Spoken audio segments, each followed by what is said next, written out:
Hello दोस्तों, आपका स्वागत है हमारे चैनल पे किन्नू दी स्टोरीज। तो आज की कहानी है सेवा की महिमा।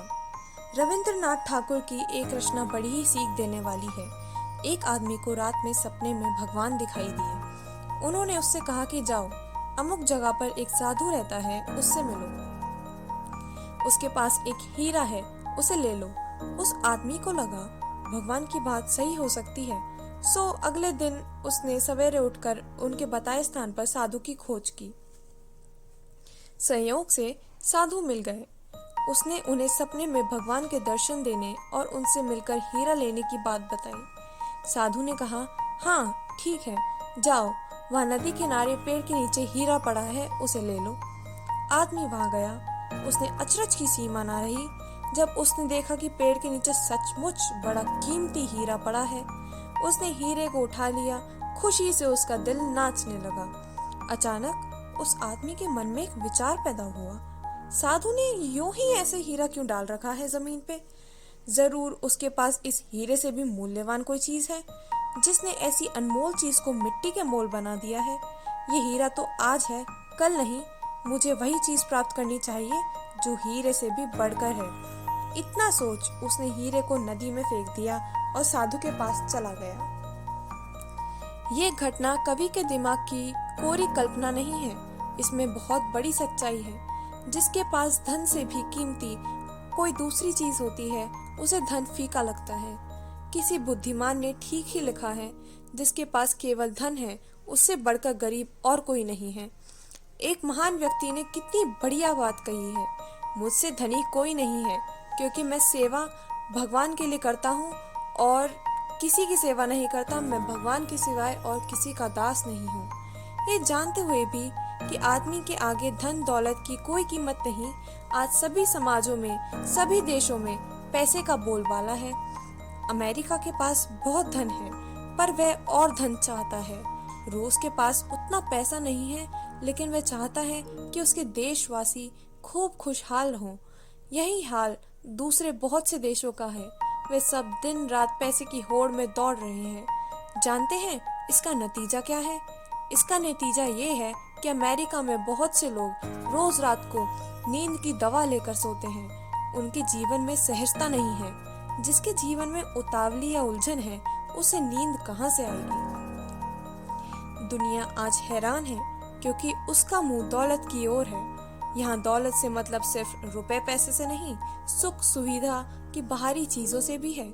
ऐसी चीजों के पीछे पड़ने से आदमी को लगता है कि उसे कुछ मिल रहा है, पर उसकी हालत वैसी ही होती है जैसे कि रेगिस्तान में भ्रम से दीख पड़ने वाली पानी को देखकर हिरन की होती है।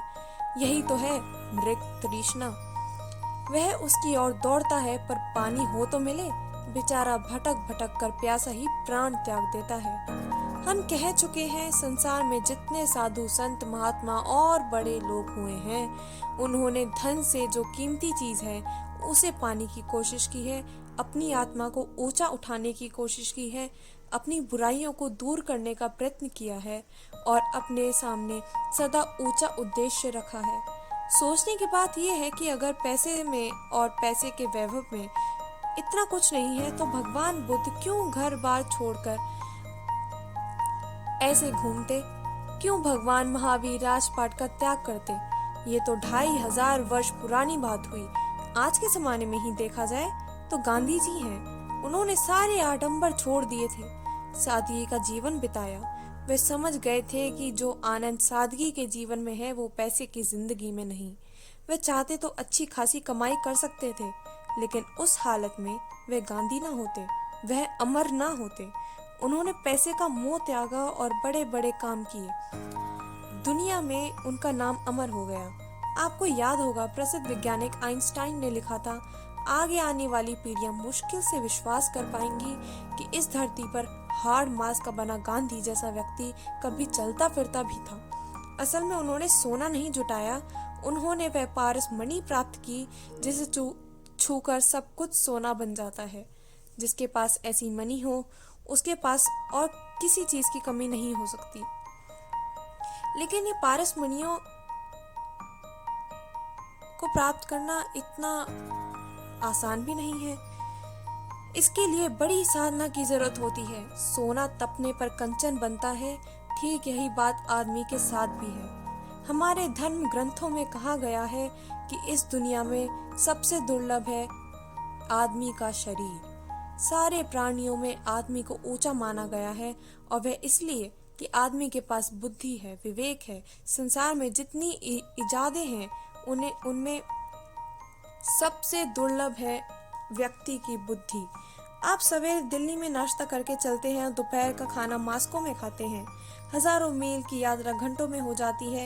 ये सब आदमी की बुद्धि से ही तो संभव है। गांधी जी ने तो सेवा धर्म को अहिंसा और सत्य दोनों की बुनियाद माना है। उन्होंने कहा, सेवा धर्म का पालन किए बिना मैं अहिंसा धर्म का पालन नहीं कर सकता, और अहिंसा धर्म का पालन किए बिना मैं सत्य की खोज नहीं कर सकता। सेवा की बड़ी महिमा है। धन से आप कुछ लोगों को अपनी ओर खींच सकते हैं, सेवा से ज्यादा लोगों पर विजय पा सकते हैं, लेकिन सारी दुनिया को तो सेवक ही जीत सकता है। धन्यवाद।